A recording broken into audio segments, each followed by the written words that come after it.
ଉପମନ୍ୟୁଙ୍କ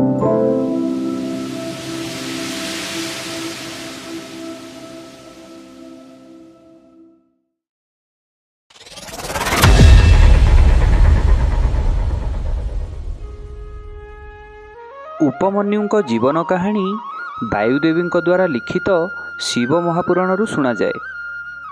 ମହାଭାରତ କାଳରେ ଆୟୁଧଧମ୍ୟ ନାମକ ଜଣେ ଋଷି ଥିଲେ। ଧମ୍ୟ ତାଙ୍କର ବିଦ୍ୟା, ତପସ୍ୟା ଏବଂ ତାଙ୍କର ବିଚିତ୍ର ଉଦାରତା ପାଇଁ ପ୍ରସିଦ୍ଧ ଥିଲେ। ଆୟୁଧଧମ୍ୟଙ୍କ ଅନେକ ଶିଷ୍ୟମାନଙ୍କ ମଧ୍ୟରୁ ଉପମନ୍ୟୁ ଅନ୍ୟତମ। ଚାଲନ୍ତୁ ଆଜି ଶୁଣିବା ସୁଶିଷ୍ୟ ଉପମନ୍ୟୁଙ୍କର କାହାଣୀ। ପ୍ରଣାମ ଗୁରୁଦେବ। ତୁମର ମଙ୍ଗଳ ହଉ ପୁତ୍ର। ଆପଣ ମୋତେ ସ୍ମରଣ କରିଥିଲେ ଗୁରୁଦେବ? ହଁ ପୁତ୍ର, ସ୍ଥାନ ଗ୍ରହଣ କର। ଆଜ୍ଞା ଗୁରୁଦେବ। ଉପମନ୍ୟୁ, ଆମ ଆଶ୍ରମରେ ଯେଉଁ କେତେକ ଗାଈ ଅଛନ୍ତି ସେମାନଙ୍କର ଲାଳନ ପାଳନ ଦାୟିତ୍ୱ ଆଜିଠାରୁ ତୁମର। ଧ୍ୟାନ ଦେବ ଯେପରି ସେମାନଙ୍କର ଯତ୍ନ ନେବାରେ କୌଣସି ଊଣା ନ ହୁଏ। ଆପଣଙ୍କର ଆଜ୍ଞାକୁ ମୁଁ କେବେ ବି ଅବଜ୍ଞା କରିବିନି। ଏବେ ତୁମେ ଆସିପାର।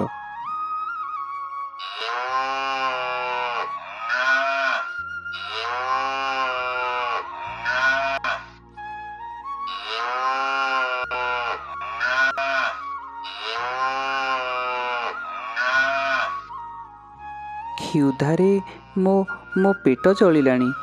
ଯାଉଛି ନିକଟ ଗ୍ରାମରୁ କିଛି ଭିକ୍ଷା କରି ଭୋକ ନିବାରଣ କରିବି। ତାପରେ ଗାଈମାନଙ୍କୁ ନେଇ ଆଶ୍ରମକୁ ଫେରିବାକୁ ବି ତ ପଡ଼ିବ।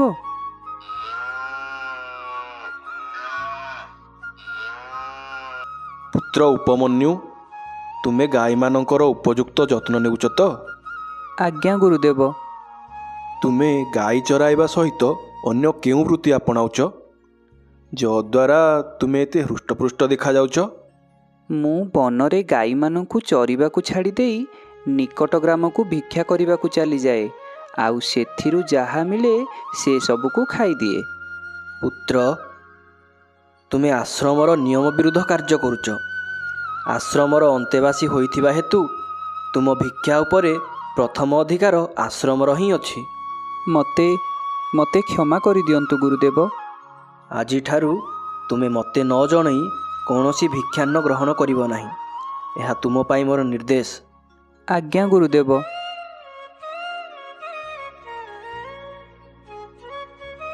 ପୁତ୍ର ଉପମନ୍ୟୁ, ଏବେ ତ ତୁମେ ତୁମର ସବୁ ଭିକ୍ଷା ଦେଇ ଦେଉଛ। ଏବେ ପୁଣି କେଉଁ ଜୀବିକା ଗ୍ରହଣ କରିଛ? ଗୁରୁଦେବ, ପ୍ରଥମ ଭିକ୍ଷା ଆପଣଙ୍କ ନିକଟରେ ସମର୍ପଣ କରିବା ପରେ ମୁଁ ଦ୍ୱିତୀୟ ଥର ଭିକ୍ଷାବୃତ୍ତି ଅବଲମ୍ବନ କରୁଛି। ତୁମେ ଏପରି କରିବା ଦ୍ୱାରା ଅନ୍ୟ ଭିକ୍ଷୁମାନଙ୍କ ଜୀବିକା ପ୍ରତି ବାଧା ସୃଷ୍ଟି କରୁନାହଁ ତ? ଏହା ଆଦୌ ଉଚିତ ନୁହେଁ। କ୍ଷମା ଗୁରୁଦେବ।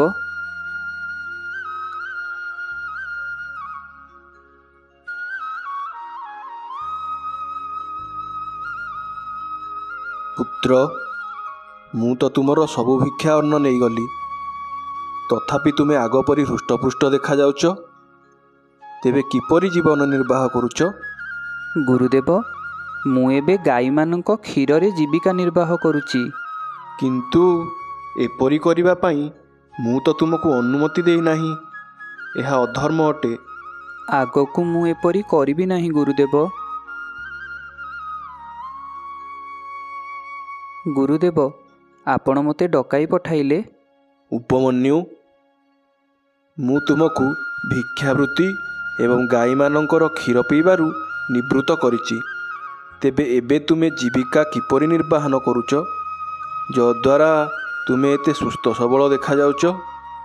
ବାଛୁରୀମାନେ କ୍ଷୀର ପିଇ ସାରିବା ପରେ ଯେଉଁ ଫେଣ ବାହାର କରିଦେଉଛନ୍ତି ସେସବୁକୁ ପିଇ ନିଜର କ୍ଷୁଧା ନିବାରଣ କରୁଛି।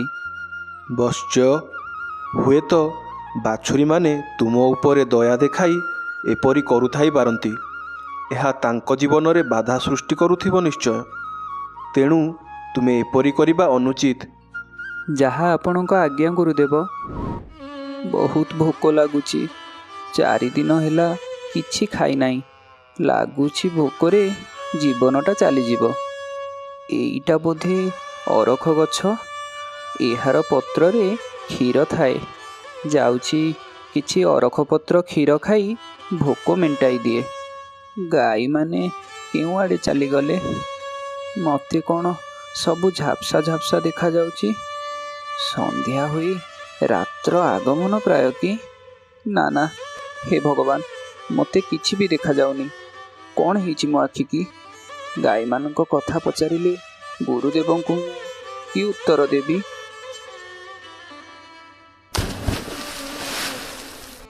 ସନ୍ଧ୍ୟା ଯାଇ ରାତ୍ରିର ଆଗମନ ହେଲାଣି। କିଛି ଗାଈ ଫେରି ଆସିଲେଣି। ଆଉ କିଛି ଗାଈ ଏବଂ ଉପମନ୍ୟୁ ଫେରିଲେଣି କି? ନା ଗୁରୁଦେବ। ଆସିନାହାନ୍ତି? କିଛି ଅଘଟଣ ଘଟିନାହିଁ ତ? ଉପମନ୍ୟୁଙ୍କର ଜୀବନ ନିର୍ବାହର ସବୁ ରାସ୍ତା ମୁଁ ବନ୍ଦ କରିଦେଇଥିଲି। ସେଥିପାଇଁ ବୋଧେ ଅଭିମାନ କରିଥିବ, ଆସିନଥିବ। ଢେର ବିଳମ୍ବ ହେଇଗଲାଣି। ଚାଲ ସମସ୍ତେ ଉପମନ୍ୟୁକୁ ଖୋଜିବା ପାଇଁ ଯିବା। ଚାଲ। ବଶ୍ଚ ଉପମନ୍ୟୁ! ଉପମନ୍ୟୁ, ତୁମେ କେଉଁଠି ଅଛ?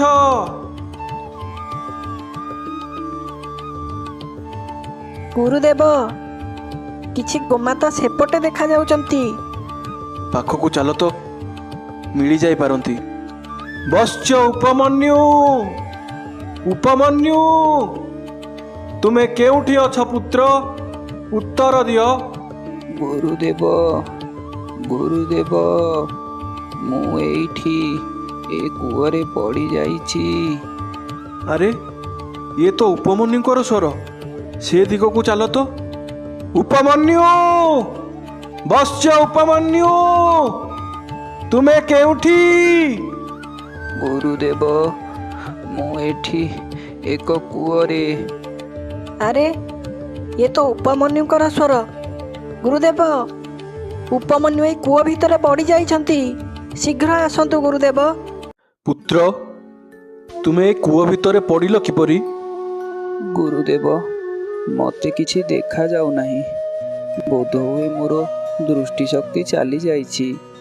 ଗାଈମାନଙ୍କୁ ଆଶ୍ରମକୁ ଫେରାଇ ଆଣିବା ପାଇଁ ଫେରିବା ସମୟରେ ମୁଁ ଏହି କୂଅ ଭିତରେ ପଡ଼ିଗଲି। ହେଲେ ତୁମେ ଏହି କୂଅ ଭିତରେ ପଡ଼ିଲ କେମିତି?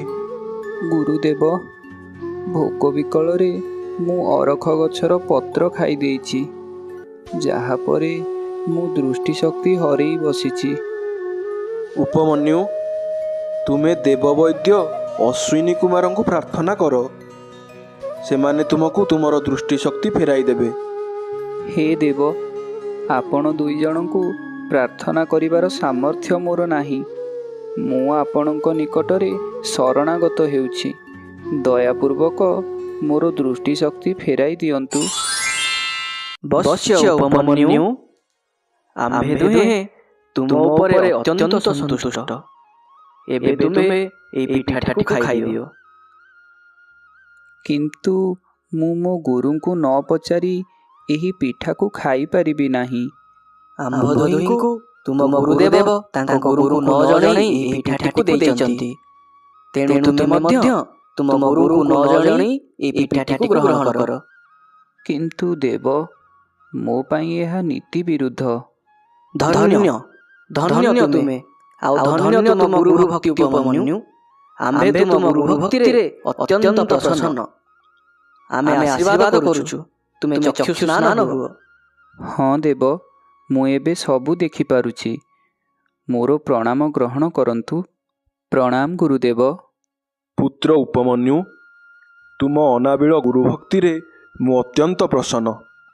ଯେପରି ଅଶ୍ୱିନୀ କୁମାର କହିଗଲେ, ତୁମର ଯଶ କାଳ କାଳକୁ ବଜାୟ ରହିବ।